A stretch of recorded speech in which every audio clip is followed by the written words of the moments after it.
নমস্কার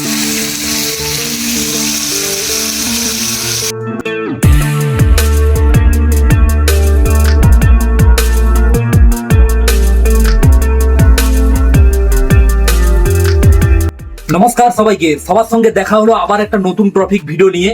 তো আজকের ভিডিওটার টপিক হচ্ছে এই যে দেখে হাট আমাদের কাছাকাছি লোকাল কাছাকাছি আমাদের একটা হাট বসে বৃহস্পতিবার। সেই বৃহস্পতিবার হাটে বিভিন্ন রকমের মাছের বাজার হয়। সেই মাছের বাজার এই বর্ষাকালের সময় বেশিরভাগ নোনা মাছটাই হাটে ওঠে। তো হাট থেকে আমি মাছ কিনে নিচ্ছি। এই মাছটা নিয়েছে 500 গ্রাম 70 টাকা, তাই 4 পিস হয়েছে। 500 গ্রাম 70 টাকা 4 পিস হয়েছে। মাছটা দেখো, আমি তোমাদেরকে আরো ক্লিয়ার ভাবে দেখাবো। চারটা মাছ দুটো মাছ, চারটা মাছ, চারটার মধ্যে 3 রকমের মাছ আছে। 3 রকমের মাছ বলতে এটা একটা সাইজের মাছ আছে, এবং এটা একটা এক ধরনের মাছ আছে, এটাও এক ধরনের মাছ আছে, আর এই ধরনের এটাও এক ধরনের মাছ আছে। তো এই মাছগুলো কিন্তু নোনা মাছ, খুব টেস্টি মাছ। এই মাছগুলো খেতেও খুবই টেস্টি লাগে, খেতে ভালো লাগে। তো আজকে একটা কিছু বানানোর জন্য আমি নিয়েছি, যেটা হচ্ছে দই নিয়ে এসেছি। এখানটা নানান রকম মশলা রাখা আছে। মশলাগুলো দিয়ে সঙ্গে মাছের সঙ্গে আমি কাটে পুরো বানাবো তন্দুরি মশলা রেডি করে, তন্দুরির মতো এগুলো মাখিয়ে আমি ওটা তেলে না হলে আগুনের মধ্যে ফ্রাই করব, যেটা খুব মানে খেতে ভালো লাগে আর কি। সেই রকম করে আজকে বানাচ্ছি। ভিডিওটা খুবই ভালো হবে, দেখতে থাকো। তো এটা ট্রাই করছি কেমন হবে আজকে। তার জন্য দইও নিয়ে এসেছি, সব রকম মশলা টসলা আছে, গোটা মশলা, গরম মশলা টসলা, সব রকম মশলা আছে। তো বানিয়ে চলো দেখি কেমন লাগে খেতে। এটা আমি এখানে কিছু পয়সা নিয়ে নিয়েছি, যেটা আমাদের তাল কিনতে যাব। তালের মোমো যেহেতু বানানো হবে, তার জন্য কিছু পয়সা নিয়েছি, এবং তার সঙ্গে কিছু মার্কেটিংও করবো। হাট যেহেতু বসেছে, হাট থেকে কিছু বাজারও করতে হবে। চলো তোমাদেরকে দেখাবো যে হাটের মধ্যে কি কি সস্তায় পাওয়া যাচ্ছে বর্ষাকালে, আনাজপত্রের দাম কিরকম আছে। তো সেগুলাও তোমাদেরকে একটু ঘুরে দেখিয়ে দিবো। আর আমি তালটার সঙ্গে সঙ্গে আরো কিছু যদি কিনতে পারি, কেনার জন্য হয়, তাহলে সেগুলো কিনে নিয়ে আসবো। তাহলে চলো, পয়সাটা আমি নিয়ে নিচ্ছি 350 টাকা 400 টাকা কাছাকাছি নিয়েছি, তাও ফোনপে আছে, ফোনটা যেহেতু নিয়ে যাচ্ছি। তো চলো তাহলে হাটের দিকটা তোমাদেরকে ঘুরে দেখে দিয়ে আসি, কি সস্তায় বর্ষাকালে হাটটা কেমন পরিস্থিতি বসেছে।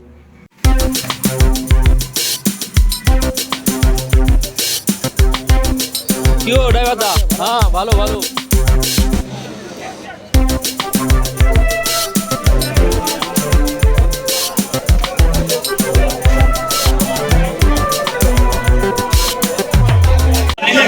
আদা কত করে গো? আদা কত করে? 250।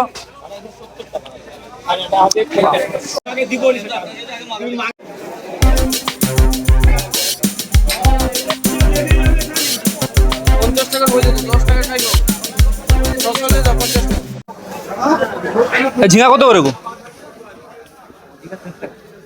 আর বরবটি? এখন আমি তোমাদেরকে দেখাচ্ছি এই মাছটাকে কিন্তু বানানোর জন্য আমি যেসব মশলাগুলো ব্যবহার করছি, গোলমরিচ, লেবু, টমেটো, হলুদ, লঙ্কা। মাছটা কাটে মশলাটা মিশানোর পর আগে দইটা আমি কাটে নিচ্ছি। দইটা কাটে বার করে নিই।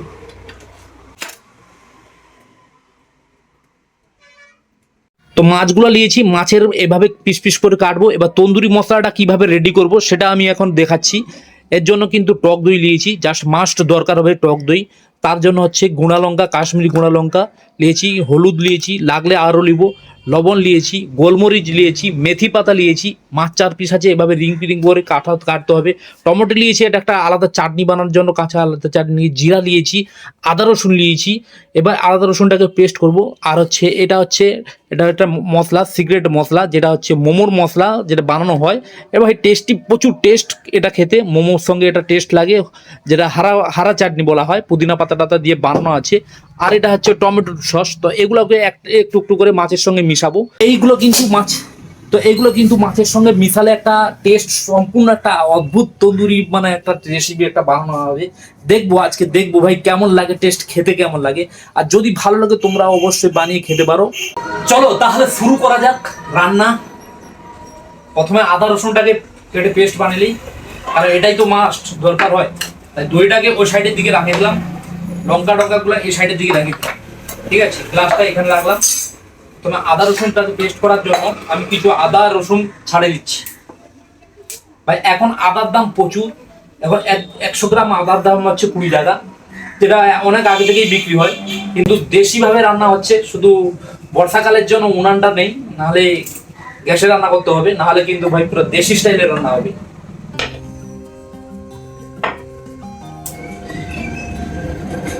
যেহেতু গাইস দেশি ভাবে বানানো হচ্ছে, তাই দেশি ভাবেও পিসাটাও হবে মশলাটা। এখানে নিয়ে নিলাম 2-4টা গোলমরিচের দানা, মেথি পাতাটা পরে দিলেও হবে, মেশালে হবে। এটা হচ্ছে জিরা, জিরাটাও নিয়ে নিচ্ছি।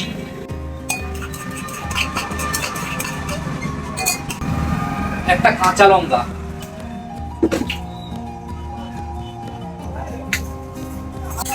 এবার এটাকে পিসবো, এইভাবে পিসবো, আমার দিশার মতো পিসতে থাকবো। যতক্ষণ না পুরো পেস্ট হয়ে যায় তখন ভাই পিসাই পিসাই চলতে থাকে, ঠিক আছে? এবার কিন্তু আমার মশলা পিসা রেডি হয়ে গেছে। আর মাছের পিসটা করতে হবে, তার জন্য এটাকে এই সাইডের দিকে রাখলাম, মাছটাকে পিস করে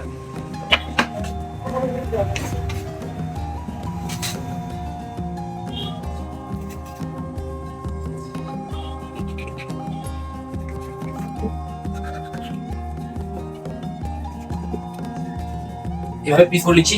দেখতে পাচ্ছ ভাই, যাতে মশলাগুলো খুব ভালোভাবে মাছের ভিতরে ঢুকে যায়। মাছটা ভাজার সময় কিন্তু পুরো যেন মশলা হয়, তবেই তার টেস্ট আসবে। এই দেখো পুরো মাছ কাটিংটা দেখতে পেয়েছো, 2 নম্বর মাছটা।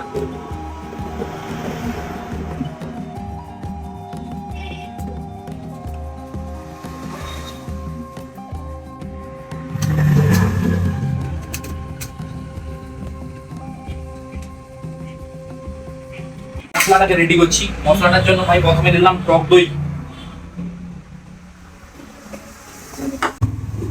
এবার কিন্তু হলুদ, লঙ্কা, আদা রসুন সব রকম মশলা বাটাটা যেটা করছিলাম গোলমরিচ টরিচ দিয়ে, সেটা দিয়ে মিশিয়ে দিচ্ছি। এবার মশলার সঙ্গে মেশাচ্ছি টমেটো সস হালকা, ধনিয়া পুদিনা পুদিনা সবকিছু আছে এর সঙ্গে, সেটাও দিয়ে দিলাম।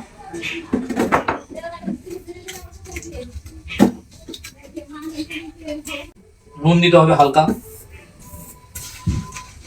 মশলাটা গাইস রেডি হয়ে গেছে, তন্দুরি মশলা টাইপের বানিয়ে নিয়েছি, রেডি করে নিয়েছি, ঠিক আছে? মেথি পাতা মিশালে কিন্তু তার টেস্ট একটা অন্যরকম আসে।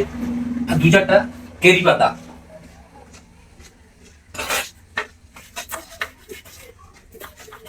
এটা আলাদা শেড হবে পুরো। এবার মাছগুলাকে মাখাবো যাতে মশলাটা ভালো করে ঢুকে যায়, এই মাছের ভিতরে যেন মশলা পুরো ভালোভাবে ঢুকে যায়। এবারে কিন্তু এই মাছগুলোকে কমসে কম এইভাবে মাখিয়ে 10 মিনিটটাও এরকম ওয়েট করতে রাখে দেবো, মানে 10 মিনিট কোনো একটা কিছু ঢাকনা এইভাবে রাখে দিয়ে 10 মিনিট পর্যন্ত এইভাবে রেখে দেবো, ঠিক আছে? তো ফাইনালি গাইস রেডি হয়ে গেছে, দেখতে পাচ্ছ, মানে মশলা মাখানো মাছ রেডি হয়ে গেছে। এবারে জাস্ট তন্দুরিতে বসালেই খালি তন্দুরি ফিশ ফ্রাই হয়ে যাবে। তো দেখতে পাচ্ছ ভাই রেডি করে নিয়েছি, এটা 10 মিনিটের উপরে হয়ে গেল, মাছ এরকম মশলা মাখানো হয়ে রেডি হয়ে আছে। চলো এবার দেখি বানিয়ে কেমন টেস্ট লাগে খেতে। এবারে টমেটো আর রসুন পোড়া চাটনি বানানোর জন্য আমি একটা জায়গায় জাস্ট অল্প সরিষা তেল নিয়ে নিয়েছি। টমেটো, রসুন আর কাঁচা লঙ্কাকে আগুনে পুড়ে বানালে এই চাটনির অরিজিনাল স্বাদটা তবেই বুঝতে পারা যায়। আমি গ্যাসে বানাচ্ছি বলে জাস্ট অল্প সরিষা তেলে একবারে পুরার মতো ভাজে নিব। তো একদিকে হটে চাটনির মশলা রেডি হচ্ছে, এদিকে হচ্ছে মাছটা নিয়ে এসেছি, মাছটা ফ্রাই করব, এবারে তন্দুরি ফ্রাই হবে। তো এটা উনানে করলে আরো ভালো হতো, কাঠের উনানে। যেহেতু ভাই বর্ষাকাল, তার জন্য কাঠের বাইরের সব তো কাঠ ভিজে গেছে, কাঠ ছিল কাঠ ভিজে গেছে, আর উনান টুনান কিন্তু আমার রেডি নেই, তাই গ্যাসেই যেহেতু বানিয়ে খাই, তো সেক্ষেত্রে ভাই গ্যাসে বানাচ্ছি। তন্দুরি ফ্রাইটা কিন্তু কাঠের উনানে মাটির চুলাতে করলে কিন্তু তার একটা টেস্ট আরও একটু অন্যরকম হয়। তাও আমি চেষ্টা করবো ভাবছিলাম, কিন্তু হলো নি, সব কাঠটা ভিজা, তার জন্য ভাই উনানে বানাচ্ছি। তো তাওয়াটাকে এখন অলরেডি বসিয়ে দিয়েছি গ্যাস জ্বালিয়ে, এর মধ্যে হালকা তেল দিব যাতে মাছটা ভালো করে ভাজা হয়। জাস্ট তেল দিয়ে দিলাম, তেলটা কিন্তু পুরো গরম হওয়ার পর কিন্তু মাছটাকে ছাড়বো।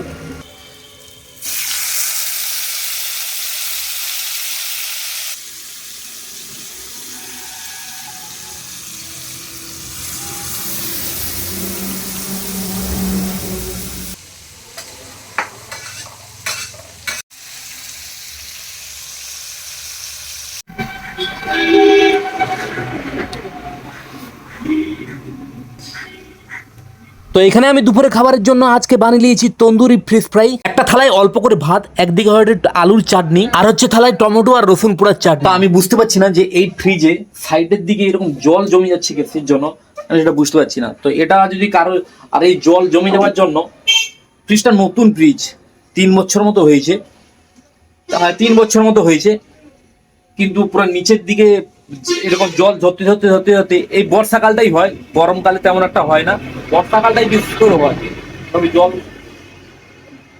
জলের কুয়াশা ফুটে গেছে। আর এরকম টিন, তো এটা টিন টাইপের আছে, জাঙ্ক হয়ে যায় এটা কত বড়। তো এটা কিসের জন্য হচ্ছে তোমরা যদি জানা থাকে অবশ্যই কমেন্ট করে জানাও যে এটা কিসের জন্য হচ্ছে।